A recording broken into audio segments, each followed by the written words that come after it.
So students basically federalism chapter में आज जो हम पॉइंट डिस्कस करेंगे वो है डिसेंट्रलाइजेशन इन इंडिया। तो सबसे पहले क्वेश्चन उठता है कि what is decentralisation. So when power is taken away from central and state government and given to the local government is called decentralization।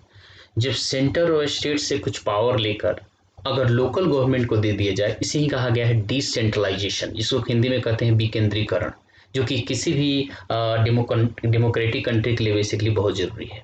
So basically आखिर इंडिया में डिसेंट्रलाइजेशन की क्या जरूरत है, सो देखते हैं जरा इसको समझते हैं। Decentralisation in India.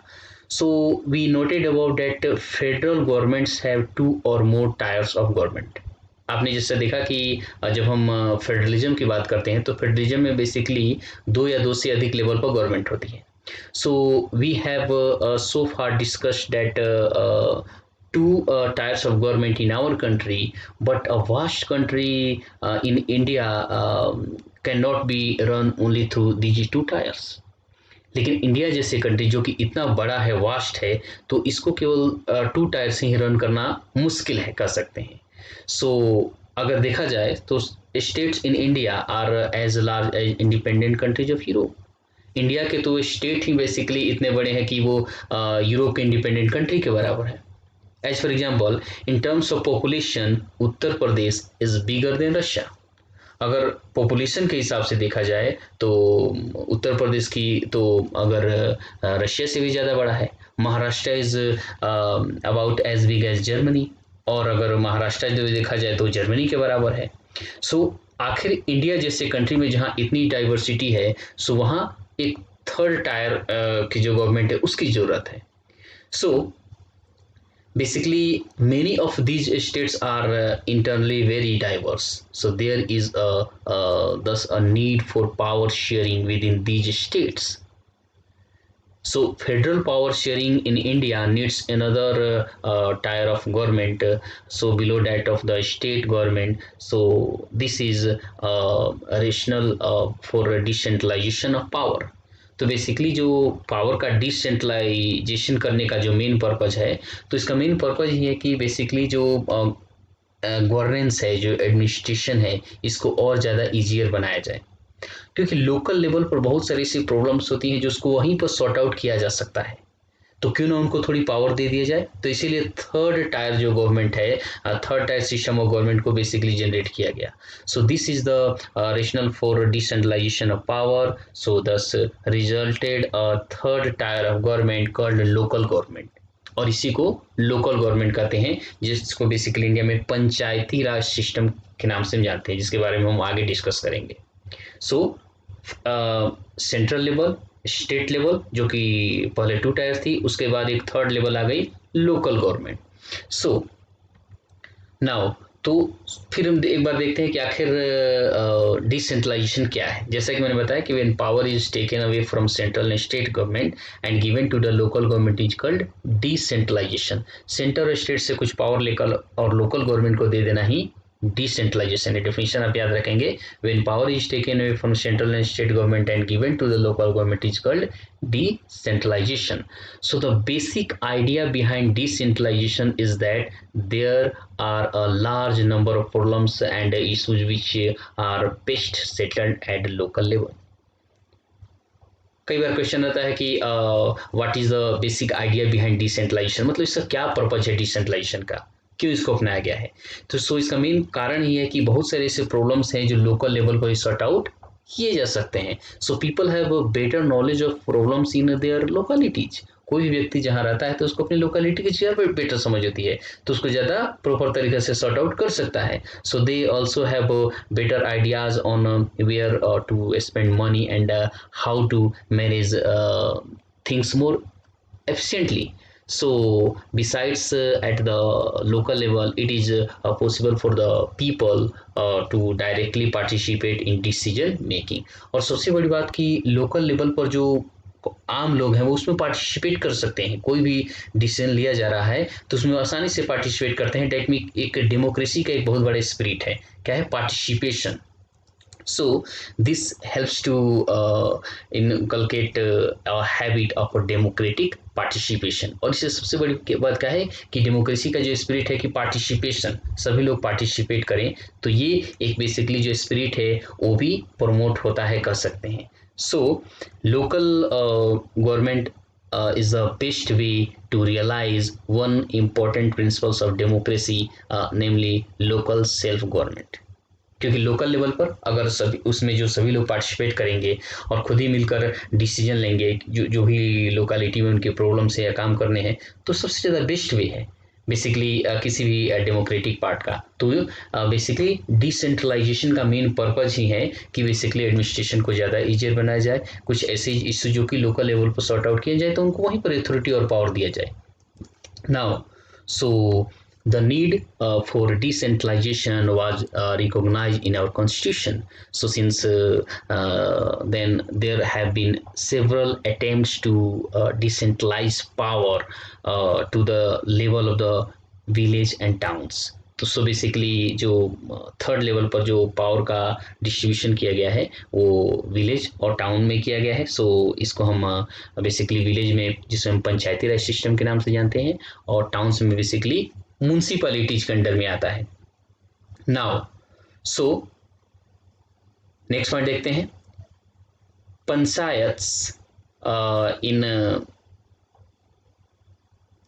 villages and municipalities in urban areas were set up in all the states। तो बेसिकली जब हम लोकल लेवल की बात करते हैं तो गांव में पंचायती राज को सेटअप किया गया है और शहरों में बेसिकली अर्बन एरियाज में म्यूनसिपैलिटीज, इसको याद रखेंगे।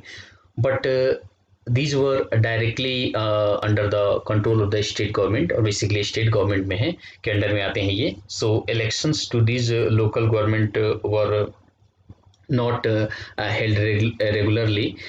एक सबसे ज़्यादा इसमें प्रॉब्लम रहा कि जो लोकल गवर्नमेंट है तो इस रेगुलरली इसका एक फिक्स्ड टर्म पर इलेक्शन नहीं हो रहा था, जिससे कहीं ना कहीं इसमें कमी नज़र आ रही थी। So local government did not have any power और रिसोर्सेज ऑफ देयर ओन। और एक सबसे और इसका ड्रॉबैक क्या था बेसिकली कि इनके पास अपना कोई रिसोर्स नहीं था लोकल गवर्नमेंट की, चाहे हम पंचायतों की बात करें, म्यूनसिपैलिटी की, जिससे कि अपने पावर को यूटिलाइज कर सकते हैं और जितना हमने उनको फ्रीडम देने की बात की उस पर वो काम कर सकें। So thus there was a very little decentralisation in effective terms.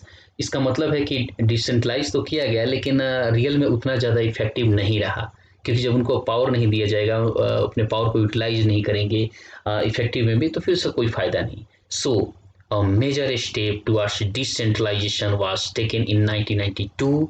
The constitution was amended to make the third tier of democracy more powerful and effective। ध्यान रखेंगे कि कई बार डायरेक्ट 1992 का जो अमेंडमेंट है इसी पर क्वेश्चन आ जाता है, इसी को मेंशन कर देता है, तो इसको अच्छे से ध्यान में रखेंगे और ताकि पेपर में आए तो आपको दिक्कत ना हो। So a major step toward decentralisation was taken in 1992। So the constitution was amended to make the third tier of democracy more powerful and effective। तो इसका मेन पर्पज ये था कि जब से देखा कि पहले ज़्यादा इफेक्टिव नहीं था तो क्यों ना इसको इफेक्टिव बनाया जाए। सो 1992 में कॉन्स्टिट्यूशन में अमेंडमेंट करके इसको ज़्यादा इफेक्टिव बनाया गया। और क्या चेंजेस किए गए समझते हैं जरा इसको। First, now it is constitutionally mandatory to hold regular election to local government bodies। सबसे पहली बात इसमें कहा गया कि रेगुलर इलेक्शन होंगे, एक फिक्स इंटरवल के बाद इलेक्शन होंगे, जो कि बहुत जरूरी है। जब रेगुलर इलेक्शन ही नहीं तो फिर क्या फ़ायदा, फिर तो उसका इफेक्टिवनेस भी खत्म हो जाएगा। सो सेकंड क्या इसमें चेंज किया गया, seats are reserve in the elected bodies and the executive heads of this institutions for the scheduled caste, scheduled tribe and other backward classes. सबसे बड़ी बात किसमें सीट रिजर्व किया गया ताकि जो बैकवर्ड क्लास हैं उनका भी पार्टिसिपेशन रहे, basically schedule caste, schedule tribe and OBC, other backward classes. Third change क्या किया गया, at least 1/3 of all position are reserve for women, महिलाओं के लिए 1/3 इसमें रिजर्वेशन दिया गया, इसका याद रखेंगे 1/3 रिजर्वेशन। अदरवाइज क्योंकि अगर रिजर्वेशन नहीं दिया जाए तो बेसिकली मेल डोमिनेटेड हो जाएगा, फिर इसका जो मेन पर्पज है कहीं ना कहीं पीछे छूट जाएगा। So at least 1/3 of all positions are reserve for women. Fourth change क्या किया गया, an independent institution called the State Election Commission has been created in each state to conduct panchayat and municipal election. और सबसे बड़ी बात कि एक इंडिपेंडेंट इलेक्शन कमीशन बनाया गया ताकि वो देखेगा कि एक फिक्स इंटरवल के बाद बेसिकली इलेक्शन हो लोकल बॉडीज हैं बेसिकली पंचायत और म्यूनसिपैलिटीज में। एंड फिफ्थ इसमें चेंज क्या किए गए, basically the state government are required to share some power and revenue with the local bodies, so the nature of sharing varies from state to state। और state government को भी ऐसा instruct किया गया या प्रोविजन किया गया कि वो कुछ पावर और रिसोर्सेज जो हैं पंचायतों के साथ या म्यूनसिपैलिटी के साथ वो शेयर करें ताकि वो अपना काम जो है प्रॉपर तरीका से कर सकें। सो बेसिकली ये 1992 का जो अमेंडमेंट है इसमें 5 चेंजेस किए गए हैं जिसको आप ध्यान रखेंगे क्योंकि इस पर क्वेश्चन आता है और जो कि अक्सर पेपर में पूछा जाता है। नाउ आगे बढ़ते हैं। So rural local government is popularly known by the name panchayati raj. अगर हम लोकल गवर्नमेंट की बात करें, इस पॉइंट को ध्यान से समझेंगे, अगर हम लोकल गवर्नमेंट की बात करें बेसिकली जब हम गाँव की बात करते हैं तो उसको हम पंचायती राज सिस्टम के नाम से जानते हैं। इसको ध्यान से समझिए, इस पर कई बार क्वेश्चन आता है। ईच विलेज और a group of village in some states has a gram panchayat. अगर सपोज इसको ध्यान समझिए, कोई बड़ा अगर बेसिकली विलेज है तो उसमें एक ग्राम पंचायत होगा। लेकिन मान लीजिए कि कई बार ऐसा होता है कि विलेज छोटे छोटे हों तो 2-3 जो विलेज होते हैं उनका ग्रुप में एक ही ग्राम पंचायत होता है। सो this is a council consisting of several ward members, और इसमें वार्ड मेंबर्स होते हैं बेसिकली ऑफन कॉल्ड पंच। वार्ड के जो हेड होते हैं वो पंच कहलाते हैं, ध्यान रखेंगे। और जो पंचायत का जो हेड होगा वो सरपंच एंड अ प्रेसिडेंट, तो सरपंच को ही प्रेसिडेंट भी बोलते हैं। सो जो वार्ड का हेड है वो पंच होता है एंड जो पंचायत का हेड है वो सरपंच या उसको पंचायत प्रेसिडेंट भी बोलते हैं। So they are directly elected by all the adult population living in the ward.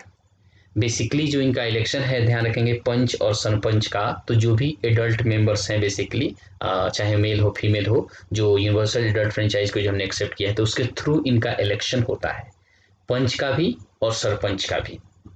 Now next point देखिए। So it is the decision making body for the entire village.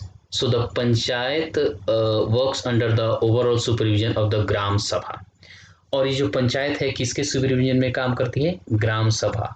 All the voters in the village are its member। और ग्राम सभा के member कौन होते हैं, जितने adult voters हैं उस गांव में तो सभी ग्राम सभा के मेंबर होते हैं। मेंबरशिप लेने की जरूरत नहीं, ऑटोमेटिकली मेंबर होते हैं। So all the voters in the gram in the village are its member। So it has to meet at least twice or thrice in a year। इसका प्रोविजन ये है कि लगभग ग्राम सभा की जो मीटिंग है साल में 2 या 3 बार होनी चाहिए in a year to approve the annual budget of the gram panchayat and to review the performance of the gram panchayat। तो आमतौर पर प्रोविजन है कि इनका 2 या 3 बार मीटिंग साल में होनी चाहिए ताकि जो बजट है, कोई वर्क कराना हो उस पर डिस्कशन किया जा सके, या कोई काम कितना हुआ है या नहीं हुआ है उस पर डिस्कशन किया जा सके। तो ध्यान रखेंगे जब हम ग्राम पंचायत की बात करते हैं, इसको एक बार और समझ लीजिए। तो ग्राम पंचायत बेसिकली उसमें छोटे छोटे अगर गाँव है तो 2 या 3 गाँव का एक ही ग्राम पंचायत रहता है। और ग्राम पंचायत है किसके सुपरविजन में काम करता है, ग्राम सभा। ग्राम सभा के मेंबर कौन होते हैं, गाँव के सभी एडल्ट जो पीपल हैं, जो लोग हैं वो उसके मेंबर होते हैं। और पंच और सरपंच का जो इलेक्शन है वो यूनिवर्सल एडल्ट फ्रेंचाइज जो है जिसमें सभी लोग पार्टिसिपेट करते हैं और उसके थ्रू उनका इलेक्शन होता है। और एक और चीज़ ध्यान रखेंगे कि इनके साथ एक ना ग्राम सेक्रेटरी भी होता है। तो जो ग्राम सेक्रेटरी जो भी मीटिंग होगा तो ग्राम सेक्रेटरी का ध्यान रखेंगे वो एडल्ट मेंबर्स को इलेक्ट नहीं करते, वो गवर्नमेंट का आदमी होता है। एक सरकारी आदमी कर सकते हैं। तो ग्राम पंच और सरपंच का तो इलेक्शन होता है, लेकिन ग्राम सेक्रेटरी जो गवर्नमेंट का आदमी होता है, कोई भी स्कीम हो तो आकर बताएगा, या जब भी ग्राम सभा की मीटिंग होगी तो वहां पर वो रहता है बेसिकली, जो ग्राम सेक्रेटरी है। तो आई थिंक इतने जो पॉइंट हैं वो आप समझ गए होंगे। आगे के जो पॉइंट है वो हम नेक्स्ट क्लास में डिस्कस करेंगे। So thank you so much for watching this video and have a nice day.